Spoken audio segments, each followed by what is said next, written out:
오늘 본문을 통해서 다윗의 인구조사라는 제목으로 말씀 은혜를 같이 나누겠습니다. 한 노련한 의사가 이렇게 말했습니다. 환자가 죽는 이유는 두 가지입니다. 병 때문이거나 자기가 괜찮다고 착각하기 때문입니다. 자, 영적으로도 마찬가지예요. 여러분, 우리를 무너뜨리는 것은 큰 죄보다 대부분 나는 괜찮다, 나는 잘하고 있다라고 하는 교만 때문이네 그렇습니다. 오늘 본문 속에 다윗도 하나님 앞에 위대한 왕이었지만 괜찮다라고 하는 자기 확신 속에 넘어지고 맙니다. 그게 바로 다윗의 인구조사 사건입니다. 오늘 본문의 1절에서 6절까지 말씀을 우리 같이 한번 읽겠습니다. 사탄이 일어나 이스라엘을 대적하고 다윗을 충동하여 이스라엘을 계수하게 하니라. 다윗이 요압과 백성의 지도자들에게 이르되 너희는 가서 브엘세바에서부터 단까지 이스라엘을 계수하고 돌아와 내게 보고하여 그 수요를 알게 하라 하니 요압이 아뢰되 여호와께서 그 백성을 지금보다 100배나 더하시기를 원하나이다. 내 주왕이여 이 백성이 다 내 주의 종이 아니니까 내 주께서 어찌하여 이 일을 명령하시나이까 어찌하여 이스라엘이 범죄하게 하시나이까 하나 왕의 명령이 요압을 재촉한지라. 드디어 요압이 떠나 이스라엘 땅에 두루 다닌 후에 예루살렘으로 돌아와 요압이 백성의 수요를 다윗에게 보고하니 이스라엘 중에 칼을 뺄 만한 자가 110만 명이요 유다 중에 칼을 뺄 만한 자가 47만 명이라. 요압이 왕의 명령을 마땅치 않게 여겨 레위와 베냐민 사람은 계수하지 아니하였더라. 아멘. 자, 하나님이 함께 하시며 여러 민족과 나라들에 대해 승리를 주시던 때입니다. 앞에서 그런 보고를 계속하고 있었는데 오늘 1절에 보면 사탄이 일어나 이스라엘을 대적하고 다윗을 충동하여 이스라엘을 계수하게 하니라 그랬습니다. 여러분, 인구조사하는 게 뭐가 큰 문제인가? 우리가 그런 생각이 들고 또 우리 정서적으로는 사실 그렇습니다. 이게 무슨 큰 문제가 될 것인가? 인구조사한다는 것은 그 당시에 국방력에 대한 것이고 또 세금 내는 그 일을 위해서 주로 하는 것입니다. 여기에서는 이 인구조사를 하는 이유가 하나님을 온전히 신뢰하지 않고 자신의 힘, 숫자, 군사력 또 이 세금으로 충당되는 이런 재정 이런 것들을 의지하는 교만함이 있었다라는 거예요. 그래서 이것을 사탄이 충동질하였다 이렇게 표현하고 있습니다. 자, 요압 장군도 다윗에게 이렇게 말했습니다. 왜 이스라엘을 범죄하게 하십니까? 이러면서 반대를 했습니다. 그럼에도 불구하고 다윗이 듣지 않았어요. 왕의 명령이 요압을 재촉하였다라 이렇게 말하고 있습니다. 그 왕의 권세로서 따지지 말고 그냥 하라면 해라. 또 이런 상황이 된 거죠. 지금 이런 상황에서는 다윗이 하나님께 묻지도 않았습니다. 다른 때 같았으면 중요한 일을 앞두고 하나님께 물었던 다윗이었지만은 한순간 이렇게 교만한 마음이 들어왔을 때는 하나님께 묻지 않아요. 기도하지 않습니다. 자기 생각에 확신을 갖습니다. 다윗처럼 순전한 믿음을 가진 사람도 한순간 교만해질 수 있다 하는 것을 우리에게 보여주고 있어요. 사실 이 성경의 말씀들이 다윗을 미화하려고 하면 이런 내용들은 감추는 게 낫겠죠. 그러나 성경은 사람을 미화하거나 또 영광을 돌리려고 하는 것이 아니라 있는 모습 그대로 또 인간의 연약함과 그러나 그 연약함 속에서도 역사하시는 하나님을 그대로 증거하기 위해서 쓰여진 것입니다.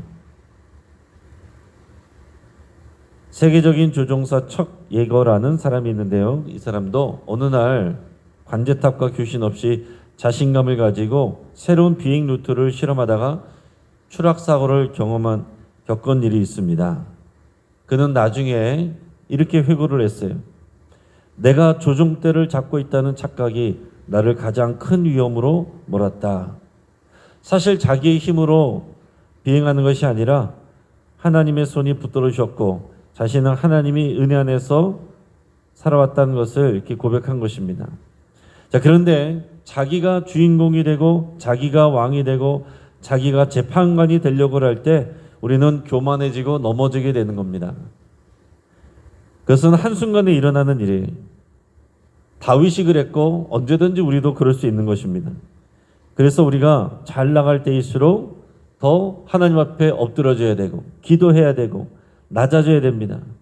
그러지 않으면 하나님이 주신 이 성공이 우리로 하여금 방심하게 만들고 더 나아가서는 교만하게 만들어서 실패하기 쉬워진 그런 상황들이 되는 겁니다. 운전도 마찬가지잖아요. 운전도 자신감이 있을 때 위험합니다. 초보 때는 사고가 그렇게 잘 나지 않는데 오히려 자신감이 있을 때 사고가 나요. 사탄의 유혹은 언제나 우리가 하나님을 잊어버리게 하고 교만하게 만드는 것이 사탄이 하는 일입니다. 자, 하나님께서 이제 그 다음에 진노를 하시고 여기에 다윗이 회개하게 됩니다. 7절에서 13절까지 말씀을 우리가 읽겠습니다. 하나님이 이 일을 악하게 여기사 이스라엘을 치심해 다윗이 하나님께 아뢰되 내가 이 일을 행함으로 큰 죄를 범하였나이다. 이제 간과없나니 종의 죄를 용서하여 주옵소서. 내가 심히 미련하게 행하였나이다 하니라.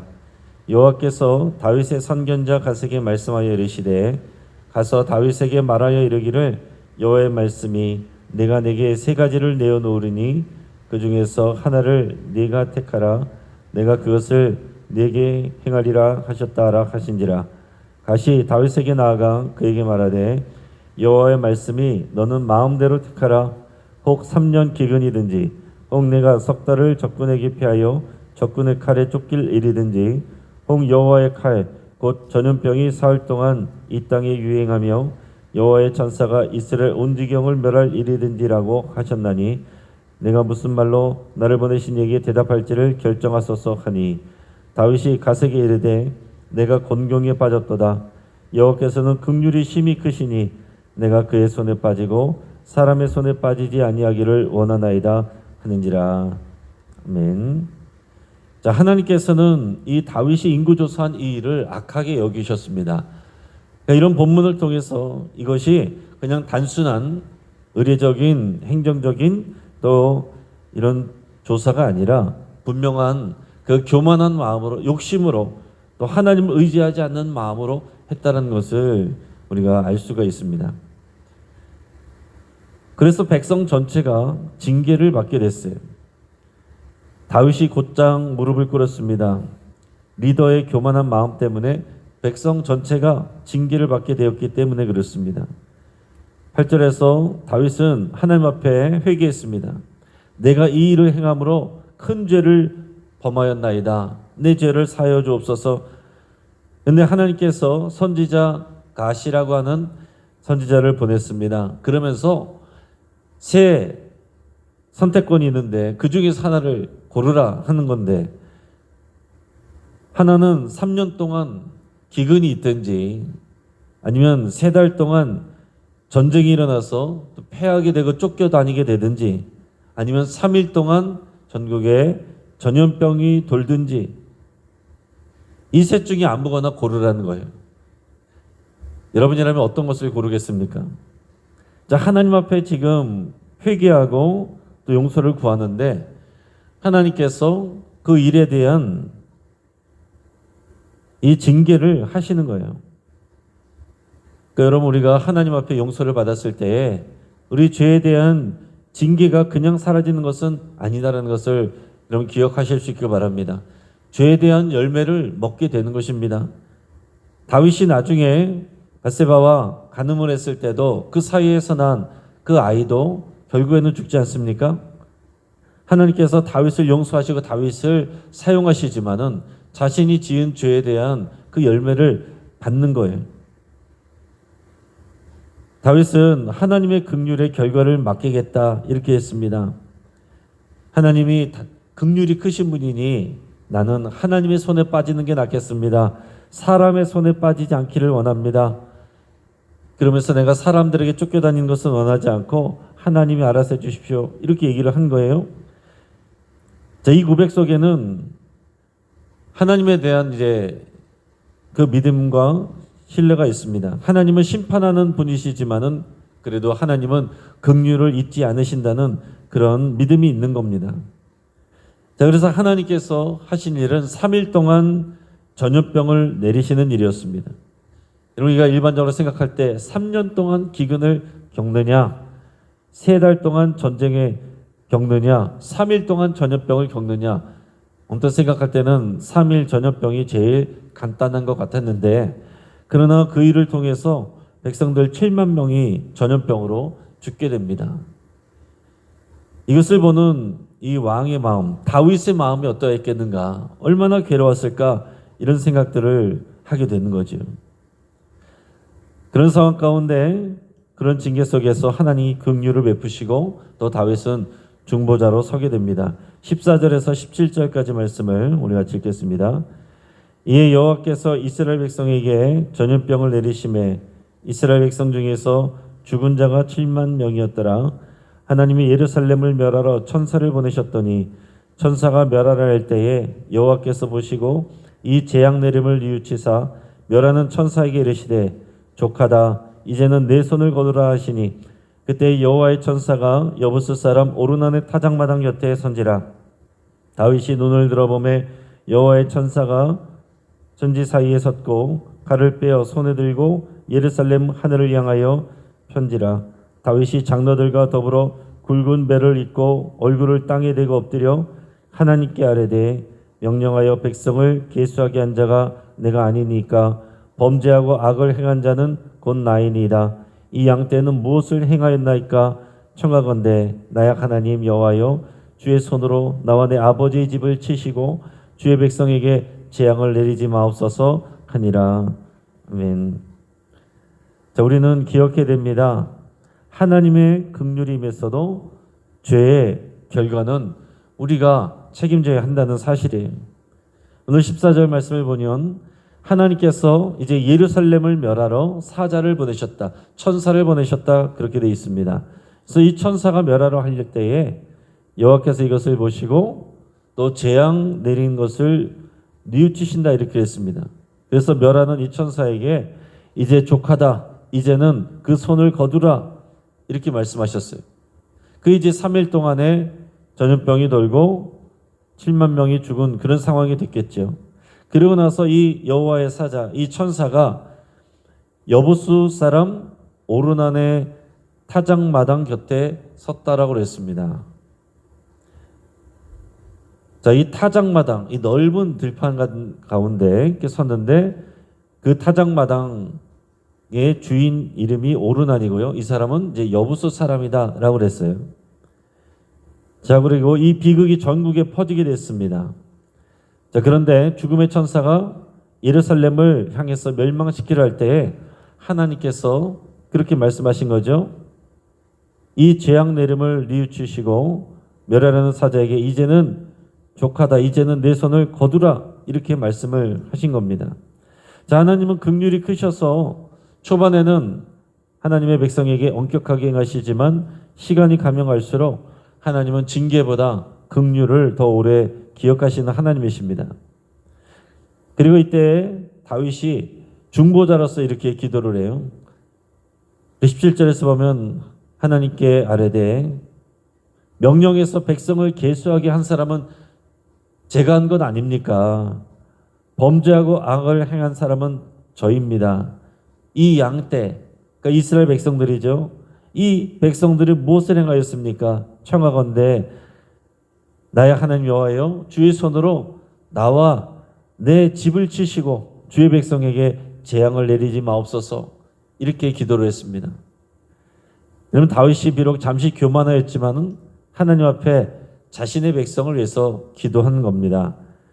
이것은 예수님의 중보자적 사역을 생각나게 해요. 다윗이 잘못을 하지만 그 가운데서 또 하나님 앞에 자기가 왕으로서 리더로서 또 이 백성들을 위해서 중보기도 하는 것입니다. 여러분, 이것을 기억할 수 있기 바랍니다. 완전히 의롭기만 한 사람도 없고요, 완전히 죄인이기만 한 사람도 없습니다. 어느 누구나 교만해질 수도 있고 시험에 들 수도 있어요. 사람이 실수가 없을 수는 없습니다. 완벽한 사람은 없습니다. 나도 그렇고 다른 사람도 그래요. 그래서 내가 실수하는 부분에 대해서는 빨리 인정하고 하나님 앞에 회개하고 사람들에게 피해를 끼친 것에 대해서는 그걸 처리를 해야 됩니다. 또한 다른 사람들이 실수한 것에 대해서는 나도 할 수 있고 다른 사람도 할 수 있다는 것을 생각하며 용납하고 관용해야 됩니다. 실수를 안 하는 것도 중요한데 실수하였을 때 책임감을 가지고 하나님 앞에서 또 온전히 남을 위해 회개하고 또 중보기도하는 것, 이것이 중요합니다. 영국의 감리교 창시자인 존 웨슬리의 어머니 수산나 웨슬리는 19자녀를 키우면서 매일 2시간씩 자녀들을 위해 중보기도를 했다고 알려져 있습니다. 한 자녀가 방황할 때면 그녀는 늘 이렇게 말했습니다. 내가 그 아이 대신 하나님 앞에 무릎 꿇을 수 있다면 그 아이는 반드시 돌아옵니다. 중보는 사랑이고 책임입니다. 다윗은 자기 잘못이지만 백성을 향한 하나님의 징계 앞에서 자기가 대신 징계를 받겠다고 말합니다. 이것은 예수 그리스도의 모형이기도 한 것이죠. 여기서 멈췄지만은 예수님은 실제로 그 모든 저주와 죽음을 또 진노를 예수님께서 실제적으로 받아들이신 겁니다. 예수님은 자기 자신을 못 박는 로마 병사들을 보면서도 저들의 죄를 용서하옵소서, 저들은 자신들이 하는 일을 알지 못함이니이다, 이렇게 여러분 기도했습니다. 여러분, 우리도 언제든지 넘어질 수 있음을 기억할 수 있길 바랍니다. 그리고 연약하여 넘어진 사람들을 위해서 여러분 기도할 수 있길 바랍니다. 이제 말씀을 정리하겠습니다. 우리는 언제나 회개의 자리, 또 긍휼의 자리로 나가야 됩니다. 다윗의 인구조사는요, 단순한 행정적 실수가 아니라 하나님을 의지하지 않는 그런 교만한 사건이었어요. 우리도 인생을 살아가다 보면 우리의 속사람의 성장을 보기보다는 눈에 보이는 숫자, 성과, 사람의 평가, 이런 것들을 의지하기가 쉽습니다.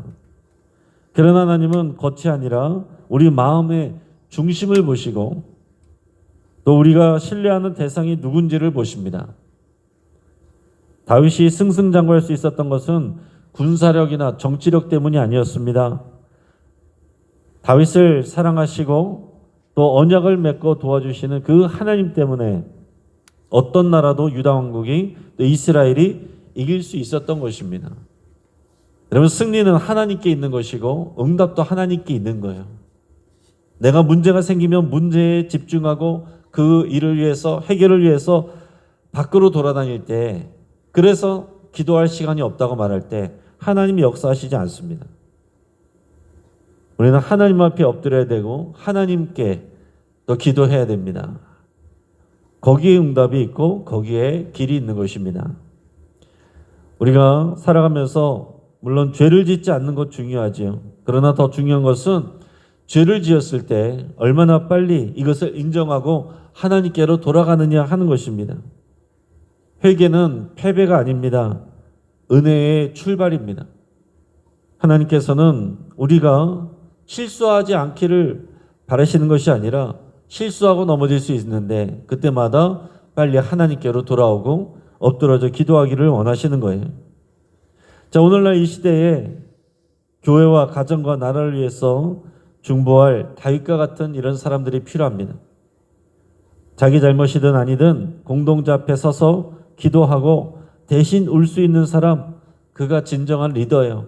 하나님은 이런 사람들을 찾으시고 오늘 이 새벽을 깨어나온 여러분들과 믿음으로 함께 기도하는 모든 하나님의 백성들이 다윗과 같은 중보자로 또한 설 수 있기를 주의 이름으로 축복합니다. 함께 기도하겠습니다. 하나님의 말씀을 붙잡고 우리 함께 기도할 때에 하나님보다 돈과 사람을 믿고 의지했던 우리의 모습들을 하나님 앞에 회개할 수 있길 바랍니다.